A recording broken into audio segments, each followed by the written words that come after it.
Por un lado, se entiende que hay el derecho de toda familia de velar a su familiar que ha fallecido, yo lo entiendo, lo respeto además. Lo que sí no comparto es el intento de ciertos medios de comunicación, de quienes hoy día están en el poder en el Congreso, de utilizar esta muerte, sí, para borrar lo que es la historia. Como digo, las familias, amigos, personas queridas tienen todo el derecho a llorar pues como se debe a su familiar, a su ser querido. Lo que no se puede permitir es que se quiera cambiar la historia, mentir, negar los hechos, negar los delitos, decir que fue una persona, como dicen entre comillas, polémica, cuando no hay polémica en alguien que ha sido sentenciado por delitos de corrupción, de asesinato, de secuestro. Eso es algo que, como digo, no se debe permitir el uso político que se está queriendo hacer en estos momentos. Y ahora conversamos con nuestra invitada Indira Wilca, excongresista y la hija del ex líder sindical Pedro Wilca, asesinado en 1992. ¿Cómo está? Muy buenas tardes, bienvenida. Buenas tardes, Katiuska. Muchas gracias por este enlace. Buenas tardes. Por favor, ¿podría comentarnos sobre esta decisión del Poder Judicial de absolver al ex asesor Vladimiro Montesinos y al grupo Colina, ese grupo paramilitar en el gobierno del expresidente Fujimori? Bueno, en primer lugar, creo que es parte de esta dinámica de impunidad que se ha mantenido a lo largo de los años con los diversos crímenes ocurridos durante la dictadura, ¿no? Y creo que en este contexto en el que además se está intentando torcer la historia de lo que vivimos en la década de los 90, es muy importante señalar que la muerte no libra a nadie de sus responsabilidades penales, que la muerte no libra a nadie de justamente los agravios que se cometieron contra millones de peruanos en una época tan infausta, ¿no? No libra a nadie, creo, de recordar cómo se aplastó la democracia, cómo se llegó a niveles pues inimaginables de corrupción, cómo se negoció con cuestiones tan fundamentales como la educación, la salud, la seguridad social, cómo se privatizaron empresas y luego se robó, digamos, a manos llenas toda esa riqueza de nuestro país. Creo que es muy importante en este contexto no olvidar, más allá del espacio personal que pueda tener cualquier familia, lo que también es necesario que nuestro país conserve es la memoria de lo que fueron justamente hechos que terminaron afectando a los peruanos en general. Según el argumento del Poder Judicial, Pedro Wilca, su padre, no era un objetivo político del régimen fujimorista. Ese es uno de los argumentos por los cuales han absuelto al señor Montesinos y a los líderes del Grupo Colina. Exitosa. Sí, bueno, efectivamente una decisión que fue tomada el año pasado en primera instancia, que hemos apelado, por supuesto, porque es nuestro derecho. Dos magistrados, ¿no?, contra uno, decidieron absolver al señor Montesinos y al Grupo Colina, ¿no? Cuando creo que mucha gente recuerda lo que significó Pedro Wilca como un líder sindical, una de las primeras personas que se alzó contra la dictadura fujimorista, porque lo que se intentaba en ese momento, al inicio justamente de este régimen autocrático, era eliminar derechos laborales, que hasta ahora no han sido recuperados, por cierto. Lo que se intentaba era privatizar la seguridad social, que creo que ahora todos somos testigos de cómo se estafó al país imponiendo este sistema de pensiones privado que en la práctica para lo único que ha significado es para que empresas, grupos de poder económico se beneficien a costa de los aportes de los trabajadores.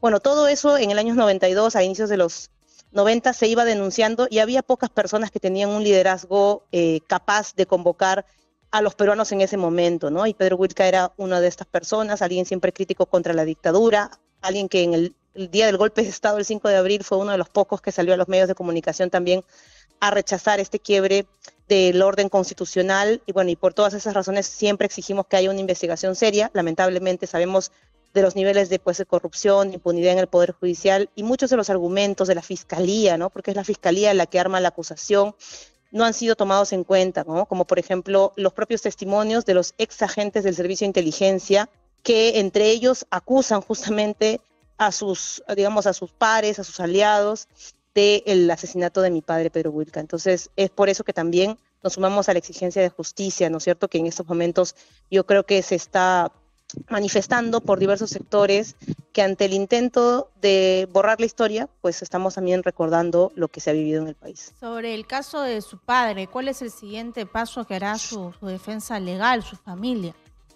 Mire, como usted bien lo ha recordado, la primera sentencia de este caso, de nuestro caso, que después de 30 años no hay ningún sentenciado por este hecho, y eso ya de por sí habla de cuánto se valora pues la vida en este país y la vida de un trabajador, de un obrero. Nosotros hemos apelado como corresponde a la Corte Suprema. Estamos esperando, estamos a la espera de que hay algún tipo de respuesta. Todavía no nos han respondido, pero hemos colocado ya la apelación y más allá de eso seguiremos batallando, ¿no? Como se ha hecho desde el día uno y señalando además a los responsables desde el día uno. Nosotros de ninguna manera nos amilanamos ante justamente estas versiones de la mafia fujimorista que siempre han querido desprestigiar la memoria de mi padre y la de mi familia, pero no tenemos miedo. Yo además soy una persona que participo activamente en la política, no les tengo miedo, los he siempre enfrentado con argumentos, no con mentiras como ellos suelen hacerla, no con estos psicosociales que suelen también usar y que ya conocemos muy bien, propios de la prensa chicha de los 90, mintiendo, difamando, atacando, con estos grupos que tienen de choque, además como la Resistencia. Nosotros siempre lo que apelamos es a los argumentos, a la verdad histórica y a sobre todo a buscar justicia y reparación en los canales que corresponden. Así que en ese camino seguiremos batallando porque la memoria de un líder como Pedro Wilca, un hombre que luchó por la democracia, por los derechos de los trabajadores, por la soberanía de nuestro país,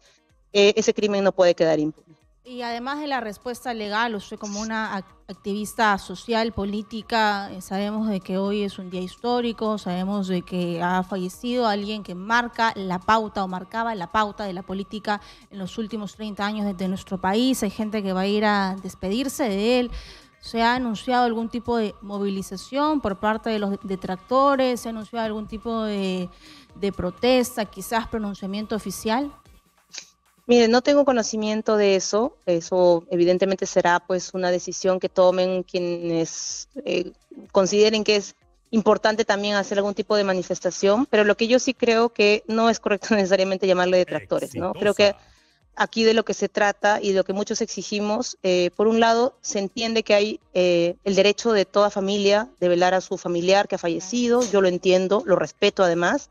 Lo que sí no comparto es el intento de ciertos medios de comunicación, de quienes hoy día están en el poder en el Congreso, de utilizar esta muerte, sí, para borrar lo que es la historia. Como digo, las familias, amigos, personas queridas tienen todo el derecho a llorar pues como se debe a su familiar, a su ser querido. Lo que no se puede permitir es que se quiera cambiar la historia, mentir, negar los hechos, negar los delitos, decir que fue una persona, como dicen entre comillas, polémica, cuando no hay polémica en alguien que ha sido sentenciado por delitos de corrupción, de asesinato, de secuestro. Eso es algo que, como digo, no se debe permitir el uso político que se está queriendo hacer en estos momentos. Simplemente diría ese mensaje, ¿no? Que es importante, así como a ningún otro delincuente que ha afectado en tanto al país se le ha permitido que se le borre su historia y ese legado, pues en este caso tampoco. ¿Cuál será tu participación, Indira, en las elecciones del siguiente año 2026? Mira, yo no he tomado ninguna definición respecto a eso. Soy una persona que además del activismo, de la política, también me dedico a mis actividades profesionales, soy socióloga. Y lo que sí te puedo decir es que, como mucha gente, estamos cansados del régimen que hoy día está gobernando, ¿no? Desde el Parlamento se están cambiando las leyes, se está atropellando los derechos del país, se está favoreciendo al crimen organizado. Ya creo que eso es algo que muchos peruanos conocen, cómo se han aprobado en los últimos meses leyes a favor de la criminalidad organizada, que los fiscales no puedan hacer su trabajo adecuadamente, como allanar a bandas delictivas de extorsionadores o de trata de personas o de minería ilegal. Es una vergüenza. Y eso pasa porque lamentablemente el crimen organizado está justamente en el Parlamento y por eso han cambiado las leyes.